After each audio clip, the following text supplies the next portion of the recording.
Assalamualaikum warahmatullahi wabarakatuh. Selamat datang di Bisikan Tengah Malam, sebuah tempat di mana kisah-kisah kelam tak hanya didengar, tapi juga dirasakan. Malam ini, aku akan membisikkan sebuah kisah nyata dari ujung utara Pulau Jawa, dari sebuah kota pesisir yang tenang, tapi menyimpan rahasia kelam dari dasar lautnya, tentang sebuah warung makan seafood yang selama 13 tahun tak pernah sepi pembeli. Warung milik seorang wanita parubaya bernama Ibu Nur dan suaminya, Pak Daryo. Tapi kejayaan itu bukan datang dari rasa masakan semata, melainkan dari perjanjian gelap dengan penunggu laut Pekalongan yang menuntut tumbal setiap malam satu suro. Dan ketika mereka memutuskan untuk berhenti, laut pun menagih janjinya. Namun, sebelum cerita ini kita buka lebih dalam, jangan lupa untuk like, subscribe, dan nyalakan loncengnya, agar kamu tak ketinggalan bisikan-bisikan mencekam lainnya dari Bisikan Tengah Malam. Karena malam bukan hanya tempat untuk tidur, tapi juga saat dimana makhluk dari kegelapan mulai mencari. Namaku Nur. Usia sudah lebih dari setengah abad, 51 tahun tepatnya. Sudah hampir separuh hidupku kuhabiskan di balik asap dapur dan wajan penggorengan. Aku dan suamiku, Daryo, membuka warung makan seafood di Pekalongan, tak jauh dari pelabuhan. Dulu kami berdua percaya satu hal sederhana: kalau makanannya enak, orang pasti akan datang. Tapi hidup tidak sesederhana itu. Warung kami sepi. Bertahun-tahun kami berjuang cuma untuk lihat orang-orang lebih memilih warung lain. Meski harga kami murah, meski ikan kami segar, tetap saja tempat kami kosong. Hanya sesekali nelayan mampir. Itu pun kalau mereka sedang tak banyak tangkapan. Sementara warung sebelah yang tak lebih besar dari gubuk reot setiap malam penuh. Kadang aku lihat pembeli berdiri berjejer seperti antre sembako. Aku tak habis pikir. Dulu kami sanggup bersabar, tapi saat anak kami yang sulung sakit dan kami tak punya cukup uang untuk berobat, aku mulai kehilangan harapan. Suamiku lebih pendiam, tapi aku tahu isi kepalanya. Kalau warung ini tutup, kami habis. Bukan cuma kehilangan penghasilan, tapi juga kehilangan harga diri. Sampai suatu malam, ada tamu yang berbeda datang ke warung kami.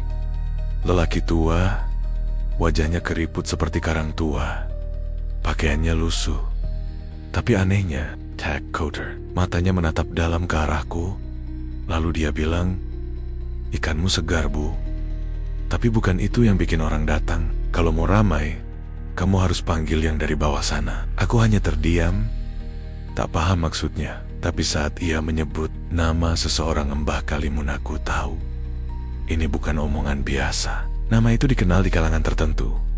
Dukun laut, pemanggil arwah dari dasar samudra. Orang yang dipercaya bisa membuka jalan rezeki, asal berani bayar dengan sesuatu yang lebih dari sekadar uang.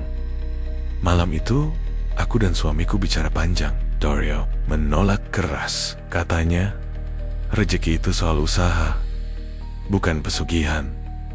Tapi aku terus mendesak. Kita sudah usaha bertahan-tahan dan tak menghasilkan apa-apa. Apalagi yang mau kita pertahankan. Akhirnya, kami setuju untuk coba sekali. Aku masih ingat jelas malam itu, malam Jumat Kliwon. Langit mendung, tapi tak hujan. Kami berjalan menyusuri tepi pantai Selamaran, menunggu di bawah pohon bakau seperti yang diperintahkan. Tak lama, Mbah Kalimun datang. Nampaknya putih menjuntai, suaranya serak seperti pasir basah. "Kalau mau laut bantu, kamu harus beri balik," katanya. "Apa yang laut kasih, akan laut minta kembali." Lalu dia mulai ritual, membakar dupa dari tulang ikan, mengucap mantera dalam bahasa yang tak aku pahami. Di depanku ada baskom besar berisi darah ayam hitam dan 3 ekor udang besar yang masih hidup. Ritual itu berlangsung 1 jam, sampai angin mendadak berhenti.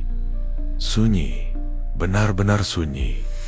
Lalu tiba-tiba dari arah laut terdengar gemuruh ombak. Meski air sedang surut, Mbah Kalimun tersenyum dan berkata, "Besok kamu akan lihat bedanya." Dan benar saja, esok malamnya warung kami penuh. Orang-orang datang berbondong-bondong. Bahkan ada yang datang dari luar kota. Katanya mereka dapat rekomendasi dari sopir truk, dari teman, dari mulut ke mulut. Padahal aku tak pernah promosi apapun. Hati kecilku gemetar. Tapi aku diam. Dario juga. Kami berpura-pura tak tahu. Uang mulai mengalir, anakku sembah. Kami bisa merenovasi warung, bisa beli kulkas besar, wajan baru, bahkan menyewa 4 karyawan. Dari sepi jadi surganya seafood. Tapi ada satu syarat. Tiap malam Wan Suro, kami harus mengembalikan apa yang laut beri. Artinya, 1 tumbal, 1 nyawa manusia. Mbah Kalimun menjelaskan, tumbal tak perlu keluarga sendiri. Cukup orang yang tak dicari siapa-siapa. Gelandangan, pekerja lepas, atau karyawan baru yang tak punya sanak saudara. Aku dan Dario mulai mencari. 1 tahun, 1 korban. 1 malam, 1 nyawa. Kami jadi pembunuh. Tapi tak pernah pakai tangan sendiri. Semuanya dibantu mereka. Kami hanya memastikan korban masuk dapur dan tak keluar lagi. Setiap malam 1 suro, kami menyiapkan ruangan khusus. Gelap, tanpa jendela. Kami membungkam nurani demi anak-anak, demi hidup. Tahun pertama terasa berat. Tahun kedua lebih ringan. Tahun ketiga kami tak menangis lagi. Dan betul, selama 13 tahun. Tapi manusia tetaplah manusia. Nurani tak pernah mati. Dan kini, setelah 13 kali kami menyerahkan jiwa, aku mulai lelah. Aku sudah tua. Dario juga. Kami tak sanggup lagi hidup di bawah bayangan darah. Kami memutuskan tahun ini tak akan ada tumbal. Tapi, apakah laut mau mengerti? Aku pikir, kalau kita berhenti, semuanya akan perlahan hilang. Bahwa kalau kita tidak lagi menuruti kemauan laut, maka semua akan kembali normal. Bahwa kesalahan itu bisa dihapus. Kalau kita cukup menyesal, tapi ternyata tidak sesederhana itu. 1 bulan sebelum malam 1 suro, semuanya mulai berubah. Dapur warung yang biasanya harum wangi bumbu dan seafood mendadak sering bau amis. Tapi bukan amis ikan. Lebih tajam, lebih busuk, seperti darah basi yang mengering di lantai. Kami sudah bersihkan, disikat, disemprot, disinfektan. Tapi tetap saja, setiap pagi, baunya kembali muncul, seakan menolak pergi. Kemudian datang kejadian kedua. Salah satu karyawan kami, Andi, yang baru masuk 3 bulan tiba-tiba menghilang. Tak pamit, tak ada jejak. Motor masih di parkiran belakang, tapi kamarnya kosong. Handphonenya tertinggal di meja dapur. Anehnya, tidak ada seorang pun yang melihat dia keluar.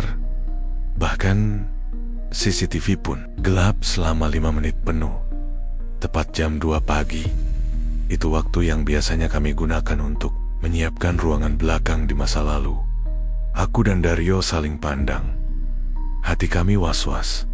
Jangan-jangan laut sudah mengambil tumbalnya sendiri tanpa seizin kami. Kami coba menganggap itu kebetulan. Tapi malam berikutnya, hal yang lebih mengerikan terjadi. Seekor ikan kakap besar yang baru dibeli dari nelayan tiba-tiba bergerak sendiri. Bukan sekadar menggeliat, tapi menggelepar, melompat ke lantai, dan mengeluarkan suara rintihan. Bukan suara ikan, tapi suara manusia. Menangis, tangisan lirih, seperti anak kecil ketakutan. Aku jatuh terduduk. Wajan panas nyaris menimpa kaki. Dario mengangkat ikan itu dan langsung melemparkannya ke laut di belakang warung. Tak Tanpa ada penjelasan logis, kami tak berani cerita ke siapapun. Cuma kami berdua yang tahu bahwa semua ini karena keputusan kami untuk berhenti. Dan Yang Peiling, menyeramkan adalah mimpi-mimpi itu. Setiap malam, aku bermimpi berdiri di tengah laut. Kaki tenggelam lumpur hitam. Di hadapanku, ada meja makan besar. Di atasnya, kepala-kepala para tumbal yang dulu pernah kami serahkan. Mereka tersenyum, tapi senyum mereka dingin, hitam, dan penuh dendam. Sudah 13 tahun, Bu Nur. Kami mau selesai, kami mau teman yang baru. Suaranya berulang-ulang, menggema di kepalaku, bahkan saat aku terjaga. Tapi mimpi yang paling membekas adalah saat aku melihat anakku, Siska, duduk di meja itu. Dia tersenyum, sama seperti mereka. Aku terbangun sambil teriak. Dario menenangkanku, tapi wajahnya pun pucat. Ternyata dia mimpi yang sama, hal yang sama, Meia yang sama, wajah Siska yang sama. Kami mulai yakin laut mengincar anak kami sendiri. Hari-hari berikutnya jadi neraka. Siska yang awalnya ceria mendadak murung. Malam-malam dia sering bicara sendiri, duduk di ruang tamu sambil melamun. Kami panggil, dia tak menjawab. Saat kami tanya, dia cuma bilang, "Ibu, laut itu cantik ya, tapi kenapa matanya hitam semua?" Kami bawa dia ke ustadz, ke psikiater, ke dokter saraf. Semua bilang normal, tapi komitaihu. Bukan itu masalahnya. Ini bukan urusan duniawi, ini urusan janji yang kami langgar. Aku akhirnya mendatangi rumah Mbah Kalimun, tapi hanya mendapati kabar bahwa beliau sudah meninggal 5 tahun lalu. Kuburannya di tepi pantai, penuh kerang dan rumput laut. Tapi anehnya, nisan itu selalu basah.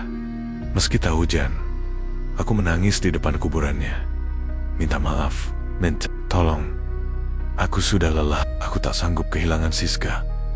Malam itu, saat kembali ke rumah, aku menemukan tulisan di tembok dapur. Tulisan dengan cairan merah kecoklatan yang tak mungkin berasal dari cat apapun. Janji itu sudah ditulis dengan darah.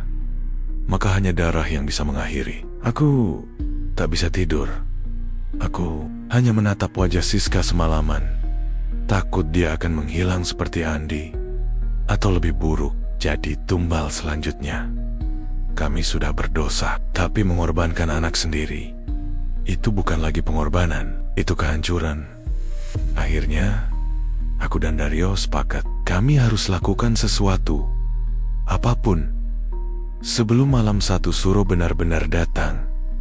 Dan laut mengambil apa yang kami miliki paling berharga. Malam satu suro, tinggal 2 hari lagi. Dan langit Pekalongan mulai berubah warna. Ombak tak sekadar memukul karang, tapi mulai memanggil sesuatu dari dasar kegelapan. Hari-hari menjelang malam satu suro terasa seperti hitungan mundur menuju kematian. Warung kami yang dulu ramai kini kembali sunyi. Tapi bukan karena kehilangan pelanggan, melainkan karena pelanggan-pelanggan itu mulai melihat sesuatu. Hari Senin sore, seorang ibu paruh baya pingsan di dekat pintu masuk. Katanya dia melihat bayangan hitam berjongkok di dekat akuarium lobster. Matanya merah menyala seperti bara. Padahal aku sendiri sedang di dapur dan tak ada siapapun di sana. Besoknya, 2 pengunjung lainnya kabur tanpa membayar. Setelah mendengar suara jeritan wanita dari dalam kamar mandi warung, padahal kamar mandi kosong, tidak ada orang, tidak ada suara. Tapi mereka berdua gemetaran saat ditarik keluar. Katanya, suara itu berkata, "Aku lapar, sudah waktunya." Aku mulai benar-benar takut. Bukan hanya takut kehilangan warung, tapi takut kehilangan semua, termasuk diriku sendiri. Dan benar saja, malam itu, bayangan itu datang. Aku sedang menyiapkan sayuran di dapur. Saat lampu mendadak padam, Dario sedang ke toko membeli minyak goreng. Siska berada di kamarnya. Tapi entah kenapa, saat itu aku merasa rumah begitu sunyi. Bukan sunyi biasa, tapi sunyi yang memekakan telinga. Tiba-tiba, dari arah kamar mandi, terdengar suara gemericik air. Padahal, tak ada yang masuk. Aku maju perlahan, langkahku seperti ditarik sesuatu, dan di balik pintu yang setengah terbuka, aku melihatnya. Si SSA, tubuh hitam, membelakangiku. Rambut panjang, basah, meneteskan air. Tubuhnya kurus, namun terlihat seperti menggeliat dari dalam. Aku tak tahu itu manusia atau makhluk yang menyerupai manusia. Yang jelas, ia perlahan menoleh, dan wajahnya tidak punya mata. Hanya rongga hitam dan gigi tajam mencuat keluar dari pipinya. Aku terjatuh ke belakang, menjerit. Tapi jeritanku teredam. Mulutku terbuka, tapi tak ada suara. Seolah udara dalam paru-paruku membeku. Makhluk itu mendekat. Tangannya seperti sirip ikan, bersisik, berdarah, dan berbau amis luar biasa. Ia menyentuh pipiku, lalu berbisik, "Sudah waktunya. Tahun ke-13, bayarnya sekarang. Atau semuanya aku ambil." Dan saat aku terbangun, aku sudah berada di ruang tengah. Dario berdiri di atas kepalaku, panik, memanggil-manggil namaku. Katanya, aku pingsan di depan kamar mandi. Tapi kamar mandi itu kering. Tak ada genangan air, tak ada bau amis, hanya cermin yang retak. Dan tulisannya, 3 malam lagi. Malam itu, aku dan Dario sepakat. Kami harus pergi ke laut, bukan untuk memberi tumbal, tapi untuk mengakhiri semuanya. Kami tak tahu bagaimana caranya, tapi kami akan coba. Kami kembali ke tempat dulu, kami lakukan ritual. Tepi pantai Selamaran, di bawah pohon bakau yang kini sudah mengering. Di sana, kami membawa satu hal yang dulu kami simpan dengan rapat. Botol kecil berisi darah tumbal pertama. Itu adalah simbol awal perjanjian. Dulu, kata Mbah Kalimun, selama darah itu tidak dipecahkan, perjanjian masih bisa dijaga. Tapi, kalau botol itu dihancurkan tanpa izin, maka seluruh kutukan akan dilepaskan. Kami berdiri di bibir pantai. Angin malam menderu. Bulan mengintip di balik awan. Pucat, dingin. Aku memegang botol itu erat-erat. Hatiku gemetar. Dalam benakku terbayang wajah-wajah mereka. Korban-korban yang tak pernah tahu kenapa mereka menghilang. Dan wajah Siska yang tak pernah tahu bahwa ia lahir dan besar dari darah orang lain. "Bu, yakin?" tanya Dario dengan suara serak. Aku angguk pelan. Kalau ini mengakhiri semuanya, maka biarlah. Dan saat aku angkat botol itu ke batu karang untuk dipecahkan, ombak langsung menggulung ke arah kami. Besar, hitam, seperti tangan raksasa yang hendak meraih kami. Kami terjatuh. Botol itu terlepas, tapi tak pecah. Tangan Dario menyambar botol itu. Dan dalam detik berikutnya, bayangan hitam itu muncul dari tengah laut. Tinggi, besar, lebih jelas dari sebelumnya. Wujudnya seperti tubuh manusia yang ditutupi sisik, dengan wajah yang bolong di bagian tengah. Ia melayang, tapi juga seperti berjalan di atas air. Suaranya menggelegar. "Janji kalian tidak bisa dihapus. Darah itu sudah tertulis di laut." Lalu, dari belakang kami, terdengar suara Siska. Ia berdiri di pinggir jalan, memanggil, "Ibu, ayah, kalian ngapain di sana?" Hatiku seperti pecah. Bagaimana dia bisa menyusul kami? Tapi suara bayangan itu kembali terdengar.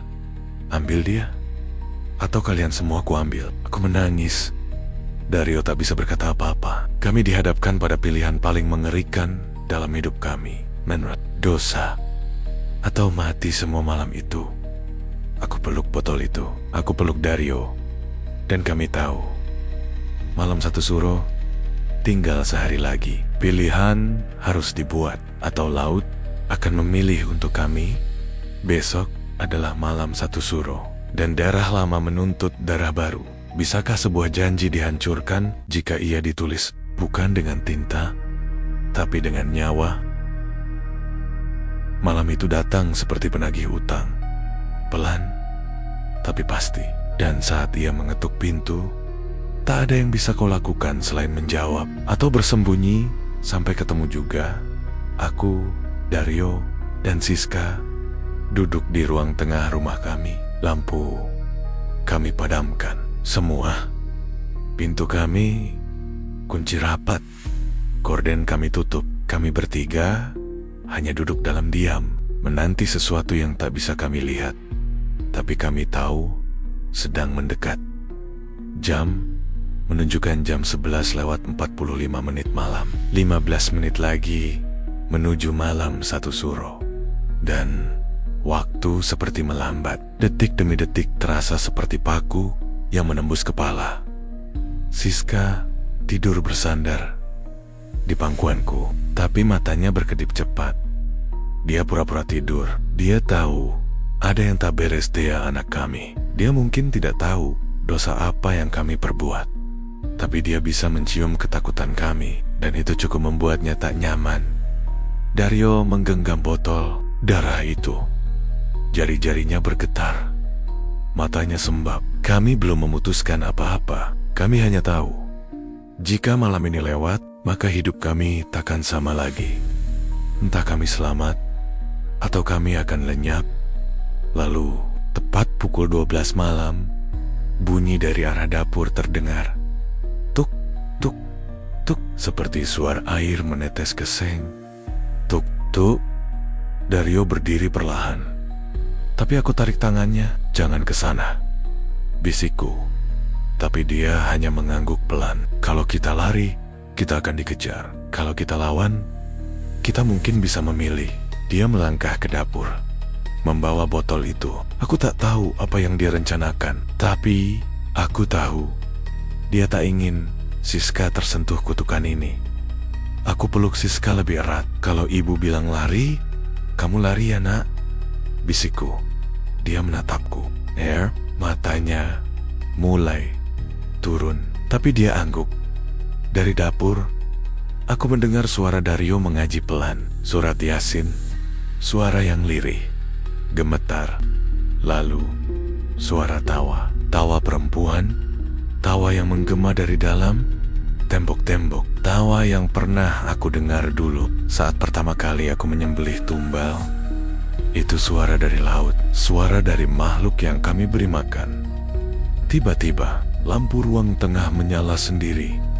Cahaya turang, tapi bukan kuning lampu, melainkan biru kehijauan. Seperti di dalam air, Siska menjerit. Aku menoleh ke arah dapur. Air mulai mengalir keluar dari sela-sela pintu, dari lantai, dari ventilasi. Air asin berlendir, berbau amis, dan mengalir seperti ingin menenggelamkan rumah. Dan dari balik genangan itu, sosok hitam itu muncul. Tingginya hampir menyentuh plafon. Tangannya panjang, bersisik, kukunya tajam seperti sirip hiu. Wajahnya masih bolong, tapi kini ada mata baru di sana. Mata manusia. Banyak, puluhan. Seperti mata-mata dari korban-korban yang kami berikan selama 13 tahun. Makhluk itu menunjuk ke arah Siska. Gadis itu harus ganti. Ini sudah tahun terakhir. Aku berteriak, ambil aku, jangan anakku. Tapi dia hanya tertawa. Kau sudah tua, tak laku. Aku mau darah baru, daging muda, nyawa segar. Dan saat makhluk itu hendak meraih Siska, Dario muncul dari balik dapur, membawa botol itu dan melemparkannya ke tubuh makhluk itu. Botol itu pecah dengan suara seperti tulang patah. Darah dalam botol langsung menyembur, bercampur air dan api. Api biru menyala di tubuh makhluk itu. Ia menjerit, menggeliat. Seluruh rumah bergetar. Dinding mulai retak, lantai pecah. Air laut meluap dari dalam kamar mandi, dan suara-suara jeritan tumbal terdengar dari segala penjuru. Aku tak kuat. Aku peluk Siska. Dario terlempar ke tembok, tubuhnya berdarah. Tapi dia masih hidup. Lalu, semua cahaya padam. Semua suara hilang. Semua berhenti. Kami pingsan, kami terbangun. Saat azan subuh berkumandang. Tak ada air. Tak ada genangan. Tak ada makhluk. Tak ada botol darah. Hanya rumah yang hancur seperti habis kebanjiran. Dan yang paling mengejutkan, warung kami terbakar habis. Polisi bilang terjadi korsleting saat malam. Tak ada yang selamat. Bahkan tak ada yang tahu kami selamat karena saat itu kami tak di lokasi. Padahal kami tahu itu bukan kebakaran biasa. Itu pemutusan paksa. Kami tahu perjanjian telah dihancurkan. Tapi apakah sudah selesai? Asterisk 1 minggu kemudian, Siska mulai kembali ceria. Tapi suatu malam, dia bilang, "Bu, semalam aku mimpi laut. Tapi lautnya tenang, cuma dari dalam air." Ada suara yang bilang, "Kita belum selesai." Aku hanya bisa menatap langit-langit kamar. Tak bisa tidur semalaman. Karena aku tahu, air bisa tenang, tapi kedalaman menyimpan dendam. Sudah 3 bulan berlalu sejak malam satu suro itu. Rumah kami sudah tak ada. Warung pun tinggal arang. Dan aku, Dario, serta Siska pindah menumpang di rumah keponakanku di daerah Bojong. Setiap malam, aku tidur dengan rasa was-was. Bukan karena suara, tapi karena diam yang terlalu dalam. Tak ada bayangan, tak ada makhluk. Tapi di dalam hati, aku tahu perjanjian itu tak pernah benar-benar selesai. Aku pikir menghancurkan botol darah itu adalah jalan keluar. Tapi ternyata itu hanya membebaskan sesuatu, bukan menghapusnya. Dario sejak malam itu berubah. Dia lebih banyak diam, tak lagi bersuara, tak lagi tertawa. Setiap sore, dia duduk di depan teras, memandangi langit barat. Dan kadang-kadang, saat senja mulai jingga, dia berbisik sendiri. Aku masih bisa cium bau amisnya, Nur. Masih bisa dengar jeritan mereka. Apa kau pikir kita benar-benar bisa lepas dari dosa segelap itu? Aku tak pernah jawab, karena aku tahu jawaban itu tak pernah ada. Siska kembali sekolah, tapi suatu hari ia pulang membawa cerita. "Bu," katanya sambil menaruh tas, "tadi ada warung baru di seberang sekolah, jual seafood juga, tapi murah banget dan rame." Aku hanya diam, lalu dia lanjut, "Yang aneh, tadi aku lihat dari dapurnya ada satu panci besar, tapi baunya aneh. Bukan bau seafood, tapi kayak bau daging busuk gitu." Darahku langsung dingin. Keesokan harinya, aku mendatangi warung itu, sendirian pura-pura jadi pelanggan. Dan saat aku duduk di bangku pojok, aku lihat dapurnya. Seorang wanita parubaya sedang menggoreng cumi. Tangannya cekatan, tapi matanya kosong. Di belakangnya, ada kendi besar berwarna hitam. Dan sesekali kendi itu bergetar sendiri. Aku tahu kendi macam apa itu. Aku pernah punya benda serupa, benda yang menjadi tempat penglaris bersemayam. Hatiku langsung muak, dan saat pelayan menghampiri, aku lihat di bawah meja ada ceceran darah kecil, segar, bukan dari ikan. Aku berdiri, pergi tanpa pesan, dan di kejauhan, aku sempat melihat wanita pemilik warung itu tersenyum padaku. Senyuman yang sangat ku kenal. Itu senyum Mbah Kalimun, tapi dalam wajah lain. Malam ini, aku menulis kisah ini dalam hati, karena mungkin besok aku tak bisa bicara lagi.